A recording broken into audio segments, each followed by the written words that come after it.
Yo, everybody, I'm Mormo. I'm here with Grady. We're going to do some showbiz hustling on LinkedIn. But first, real quick, I want to share the new Tubi show on LinkedIn. Right on. So this is episode 6 of At the Tubi on the Grady George channel. And I'm going to click share. I'm going to click LinkedIn. Do you mind if I call it a pilot, Grady, or? Yeah, that's fine.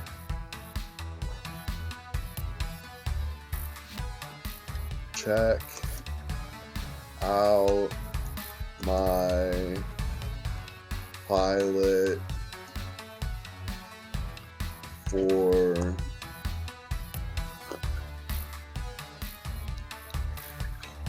Tubi post. Bam, there it is. So if I approach anybody, I can just tell them to check out my newest post.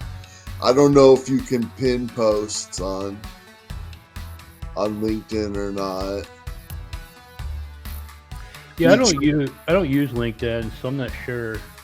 Okay, feature on top of profile. I'm going to do that. Your item has been featured on your profile. Right on. Now let's go to search. Oh wait, you're probably still looking at my YouTube video. Hold on a second. Okay, now we're on LinkedIn. Awesome. Let's look at my profile real quick and make sure that, yeah, here we go, featured. Check out my pilot for Tubi in the featured section. That's awesome. Now let's search. Let's search for Tubi. Tubi's growth strategy. That sounds awesome. Okay, here's Tubi's profile. Follow.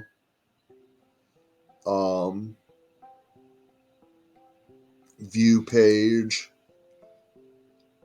You know, Tubi is owned by Fox. Oh, really? Yeah, they after they sold off to Disney, Fox didn't take Disney didn't take the Fox News stuff, and I think the actual network as well. So they took some of that Disney money and they started this Tubi. Oh, wow. And I think it's a really, I think it's, to me, I think it's an amazing concept. It's basically like a Netflix, but it's free, totally free. They put ads in, which that could suck, but I find that I like the ads. You know what I mean? Yeah, I don't mind the ads. They're not like real repetitive ads, and they're spread out a real fair amount. I think. Yeah, I think the longest you're gonna get one is like 2 minutes, and normally I have to take a piss or get a drink or something anyway. So the thing I really love about it is, for the most part, most of their stuff is uncut.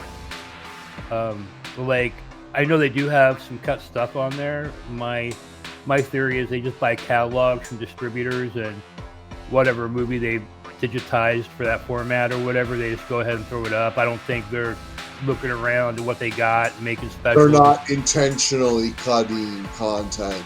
Right. They happen to buy different cuts of films and stuff. Yeah, because in 2B4 I reviewed G.G. Allen's Hated on there, and I mean, you got Mel Genitalia, you've got a guy shoving a hot dog up somebody's butt, and somebody eating poop and peeing all over the fucking crowd and stuff. I mean, what kind of standards could you have if you're showing that on your app? For sure, though. They got everything and anything you can think of on Tubi. And I was just looking at their about statement. It says Tubi is the most watched free TV and movie streaming service in the U.S., dedicated to providing all people access to all the world's stories. As a leading ad-supported video-on-demand service, the company engages diverse audiences through a personalized experience and the world's largest content library of over 200,000 movies and TV episodes, a growing collection of Tubi originals, and nearly 250 fast channels. What are fast channels? Have you heard of that? I'm not sure. I haven't heard of that. It might just be sort of like how they do Pluto. It seems like they have some kind of streaming channels on there too, like that. You know what I mean? Oh, I've never seen that yet. Yeah, I think I've come across that. Tubi is part of the Tubi Media Group, a division of Fox Corporation that oversees the company's digital businesses. Contact info, they got their website. Audience brands are looking for are on Tubi. Yeah, it's a really interesting concept because what they do is, like, I don't think they really care. I mean, I'm sure they have some standards in what they accept on Tubi, but even if it's something like they think only 5 people are going to watch, I think they'll throw it up there because they're looking at it like a I don't know. For instance, if you're doing a TV show and you're selling spots on a TV show, yeah, you need a lot of people watching that TV show. But they're like taking like the whole entire audience of Tubi and then blasting them with these ads. You know what I mean? So you're getting like the entire platform of the audience. So it doesn't matter how many people are watching each individual thing. It just matters how many people are watching Tubi, you know? Yeah, definitely. They were at the Cannes Film Festival. They're doing some really cool shit with their originals, I think. I've only seen one original film so far, and it's a movie called Sway. It has some cast members from RuPaul's drag show. I forget the title of the TV show. That's what's up. And but it's a pretty high quality movie, and it's kind of like Tu Wong Fu meets Dusk Till Dawn. I really enjoyed it, and I started checking out some of their other titles. They have a series of films that they produce called Stepmother, which seems to be almost like a reboot of Stepfather, but with an older black lady instead of an old white guy. Wow. And lots of like very diverse films too. Like I would call them modern exploitation films. So for instance, they have like movies like Cholo Zombies that seem to be completely made just for Mexican Americans that live in Southern California. You know what I mean? They would probably be the only ones getting these jokes, you know? This week, Tubi CEO Anjali Sood took the stage at the Fox Upfront presentation. She shared more on Tubi's mission to provide free entertainment for the cordless generation. With nearly 8 million monthly active users, over 60% of Tubi viewers are cord cutters and nevers. They do have some modern movies on there as well. It's not all old stuff. We tend to like look at the more obscure stuff, you know what I mean? Harder to find, but they definitely have some well-respected Academy Award-winning films on there. Here's the CEO of Tubi. I'm gonna follow her. Sweet. But not now. Tubi or LinkedIn always wants you to upgrade and take trial memberships and stuff like that. My thing is with Tubi is I have a hard time finding what they have.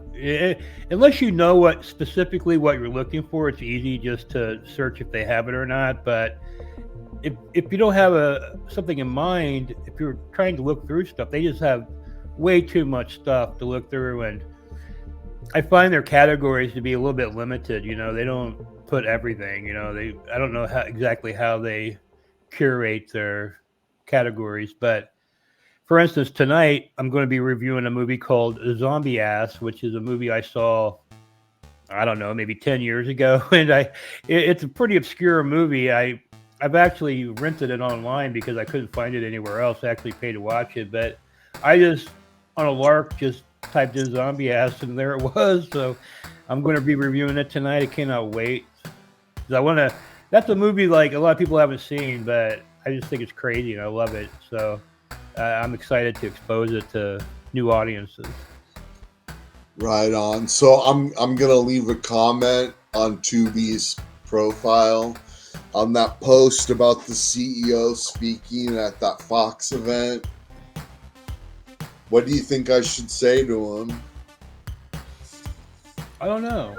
I don't know if they would like our show or not. I don't know if they would have a problem with it. I mean, we're promoting them pretty hard, I think. So, but sometimes I'm sure they won't have a problem. We'll just call it a fan show, Yeah. I mean, our goal is to make this some kind of show that would be on Tubi. I don't think we're there right now. What we're doing right now is like, Mormo's calling it pilots. That's certainly what we're doing, but we're kind of like getting better every show, I think. And we've been keeping it like right at a half hour, which I think big corporations and shit, they like those kind of formats, where it's so it's like a half hour. You get 6 movie recommendations.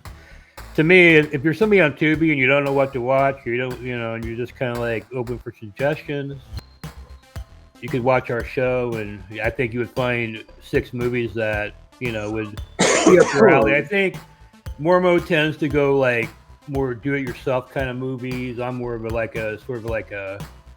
older horror type fan, or my movies tend to be from like the 60s to the 90s. I think Rob Zombie Chick tends to be like a more obscure, like newer kind of movie, from maybe the 00s or the 10s, Yeah. So you're getting a pretty good diverse look. I mean, I thought about bringing on another guy that maybe just specializes in a certain type of movie, That'd be cool. For one, I do kind of have an issue with the format though, because I just don't have time to watch tons of movies. So if I pick one and it's a dud, I can't really call it a recommendation, but I can't take that time back, so. Right. But I mean, if I choose to watch it, most likely I'm gonna like it, but I don't know. Anyways, okay, let's go back to LinkedIn real quick. I'm okay, here we go. I'm gonna comment. We love Tubi and created a fan show about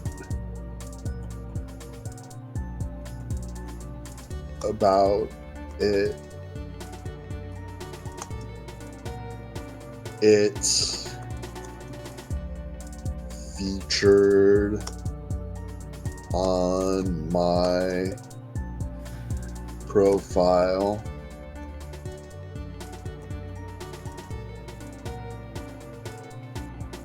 Created a fan show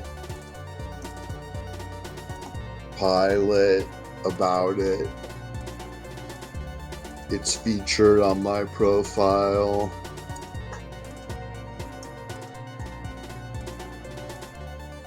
Thanks so much for everything you do.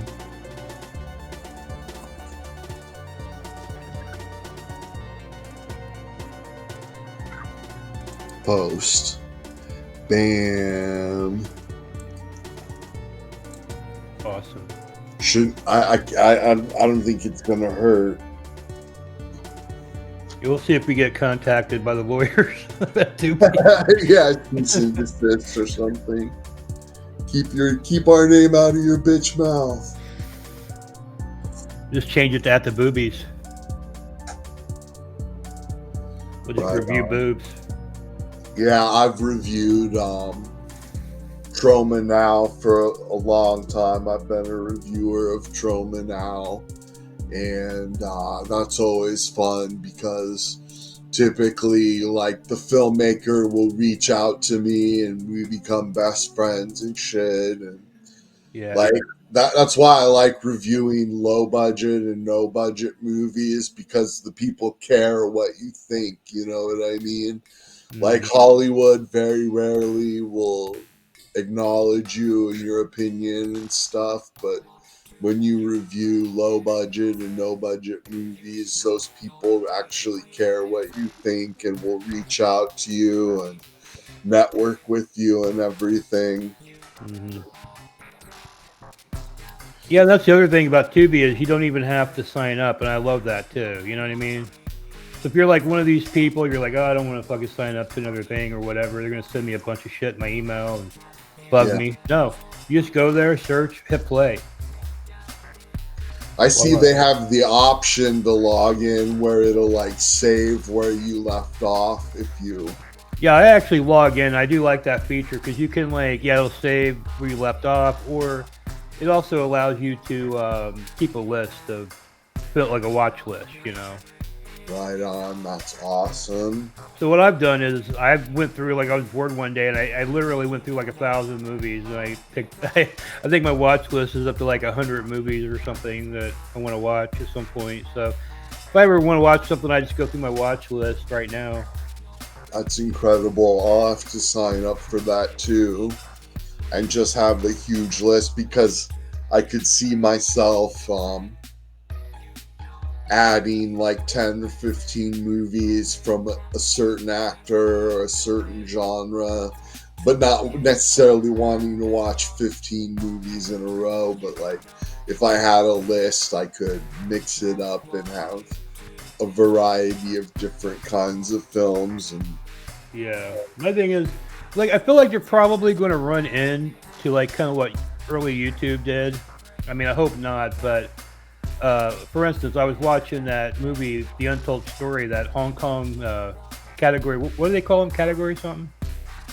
Yeah, it's like category 3 or something. Yeah, they're horribly violent Hong Kong movies. I think usually from like the 80s or somewhere around there. That time period. And this Untold Story, man, I mean, it's brutal, and there's a scene in there where this whole family gets slaughtered by this fucking guy, and I mean, like toddlers and I mean, old ladies, and I mean, it's fucked up. And then like a Dawn dishwashing ad fucking played like right after, and I'm like, okay, I can see, like, because you remember like YouTube was getting all these like major advertisers, and it would be sponsoring like people they didn't like, or I remember seeing an Applebee's commercial on a Gigi Allen video before.